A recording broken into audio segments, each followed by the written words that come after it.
Samajwadi party के खत पर सियासी घमासान है। यूपी के डिप्टी सीएम ब्रजेश पाठक ने कहा है कि निर्वाचन आयोग के जो नियम कानून है उसके तहत निर्वाचन की प्रक्रिया में हिस्सा लेना चाहिए और इस प्रकार के बयानबाजी करके लोकतंत्र की संवैधानिक संस्था पर प्रश्न चिन्ह लगाना ठीक नहीं है। उत्तर प्रदेश में 9 सीटों पर उपचुनाव है, ऐसे में किस तरीके की तैयारी है? हमारे साथ बीजेपी के उप मुख्यमंत्री ब्रजेश पाठक जी मौजूद है। सर, किस तरीके से पूरी तैयारी है? तैयारियां पूरी हैं और कल मतदान है। हम सब कार्यकर्ता निर्वाचन आयोग के नियम कानूनों के तहत मतदान में भागीदार बनने वाले हैं और भारतीय जनता पार्टी प्रचंड बहुमत के साथ एक तरफा जीतने जा रही है। सर, इंडिया अलायंस एक तरफ कह रहा है कि हम बीजेपी की खाट खड़ा कर देंगे, राहुल गांधी और अखिलेश यादव मिलकर। सरकार की बयानबाजी का लोकतंत्र में कोई स्थान नहीं है। सर, समाजवादी पार्टी पत्र लिख रही आयोग को, कह रही कि बुर्का नशीन महिलाओं की चेकिंग ना हो, जिससे कि बताया कि निर्वाचन आयोग के जो नियम कानून है उनके तहत सबको निर्वाचन की प्रक्रिया में हिस्सा लेना चाहिए और इस प्रकार की बयानबाजी करके लोकतंत्र के संवैधानिक संस्थाओं पर प्रश्न चिन्ह लगाना अच्छी बात नहीं है।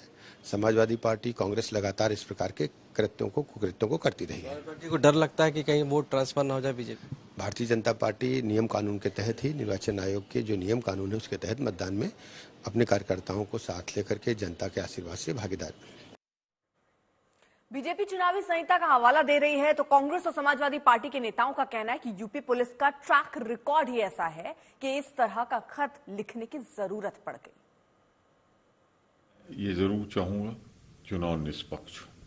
अनुरोध करूंगा इलेक्शन कमीशन से, सिर्फ 9 चुनाव है, आप गारंटी लीजिए कि ये चुनाव निष्पक्ष होंगे।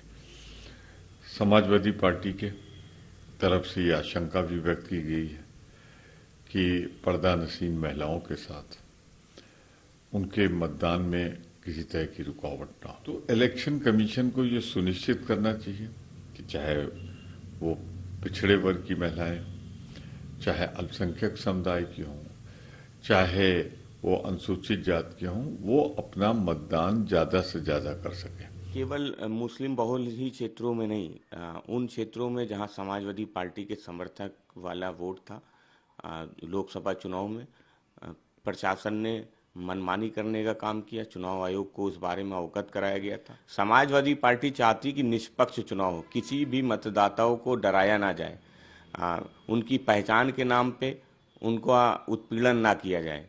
समाजवादी पार्टी ने इस संदर्भ में चुनाव आयोग को अवगत कराया है, उनसे शिकायत की है और समाजवादी पार्टी को भरोसा है कि ये चुनाव निष्पक्ष होगा। समाजवादी पार्टी ने अपने कार्यकर्ताओं, नेताओं के लिए हेल्पलाइन नंबर भी जारी किए हैं। हम सचेत हैं, किसी भी कोई भी घटना कहीं घटित होगी तो हम चुनाव आयोग को अवगत कराएंगे और चुनाव आयोग से उम्मीद करते हैं कि चुनाव आयोग ये चुनाव निष्पक्ष तरीके से कराएगा। आशीष श्रीवास्तव मेरे सहयोगी जुड़ गए हैं तमाम जानकारी के साथ सीधे लखनऊ से। आशीष, अब समाजवादी पार्टी के इस पत्र की मांगे चाहे मानी जाए चाहे नहीं, लेकिन कम से कम उन्होंने ये तो दर्शा दिया है कि उन्हें मुस्लिम महिला मतदाताओं का कितना ख्याल है, उनके हित का। अब बिल्कुल नया, जिस तरीके से समाजवादी पार्टी मुस्लिम महिलाओं की बात करती रही है, क्योंकि हमेशा से सवाल उठता रहा है कि बुर्का जो महिलाएं पहनती हैं कहीं ना कहीं उनकी आड़ में फर्जी वोट पड़ता रहा है।